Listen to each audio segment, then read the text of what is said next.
So in part one of this video series, we've gone through like what a typical workout should look like for you as when you're starting out in the gym and that kind of stuff. And then across a week, how much you kind of should be doing and what that looks like then when we put it into a graph format. So again, if you haven't seen the first and second video of this series yet, watch those first because you might be lost watching this one. Because now we're going to dive into the progression side of it all and how to actually make progress.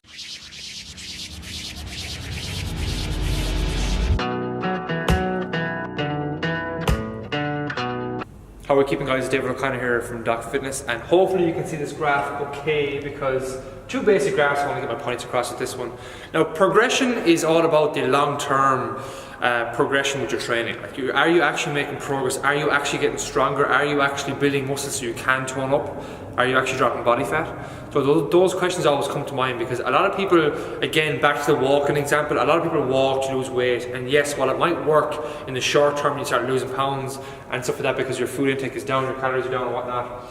The effectiveness of it tapers off over time because your body is going to adapt to, let's say, here for example, a 45-minute walk, and this is a time here. You can see here at the start it was effective, you were burning calories, your body was new to it all, we'll say, but as time went on, the effectiveness of that walk came down because your body adapted and you're doing the same thing over and over again because you're not giving it a reason to change.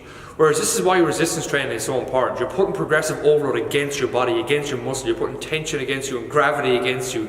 So your body is forced to kind of go away, repair, rebuild, and come back stronger for the next training session. That's what it's all about. It's about breaking down your muscles in the easiest sense and repairing them and recover and come back stronger the next time, which is what muscle tone is all about. That is building muscle 101 at the end of the day. So when you look at a squat, for example, if you're brand new to this, let's just say if you did 3 sets of 10 reps for a very basic example, okay? And you start off by doing that with body weight, and yes, it's effective over time, but let's just say maybe 1 to 2 weeks goes by and you're well able to do that now with body weight. And that could be a session by session basis as well. Let's just say your second time squatting in the second week, you're well able to do the body weight 3 by 10, so now you might add a small little kettlebell. So let's just say it tapers off the effectiveness, but then you add the kettlebell, it goes back up again. Now you're stronger than you were before, so it doesn't make sense for you to go back to do body weight squats again. Or it doesn't make sense to you to use a lighter weight the next time you come in. Next time then, after that, your body will adapt to that kettlebell, will say, so the effectiveness of it will go down. So let's just say if you use a 10 kilo kettlebell, or you go for better quality movement, that kind of stuff. Again, you're constantly challenging your body, the effectiveness may be tapered off small bit and you're getting stronger over time, and that graph keeps going up. And you can still do that with the 3 by 10 reps. So then right there you can see the effectiveness of that when it comes to actually training and progressing. So that's just a kind of tidbit again to hopefully make you realise the importance of this in training right for life. Had to get my marker. Okay, let's just talk about a few basic progression schemes as well, because this, again, bear in mind that this is a beginner's workout series, and I want you to get some simple takeaways that you can actually go away and use. So here we have different reps, okay? Now we do a lot of stuff here in a mix of reps and time at Doc Fitness, okay? Because time is very, very easy to progress on because you don't need to worry about this stuff too much. But let's just say if you're doing this from home and you're doing, let's say, 3 by 8 reps on a squat and a few other different movements from the back of the other workouts, let's say, for example, right? And the next time you come in, you can do 2 ways. Like the next week, let's say, for example, there's 2 ways you can progress this. You can either add weight, which is one form of progression, or add more reps. So the next week you might come in, you might do 3 by 10.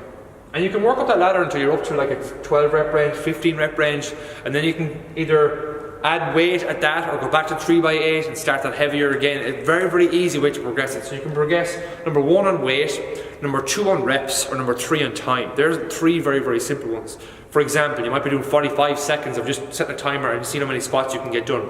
In order to progress that the next day, same timer, see can you get a couple of more reps in the same time.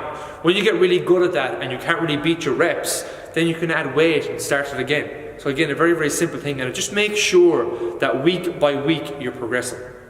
If you're a beginner, you're probably going to progress from session to session for a good while.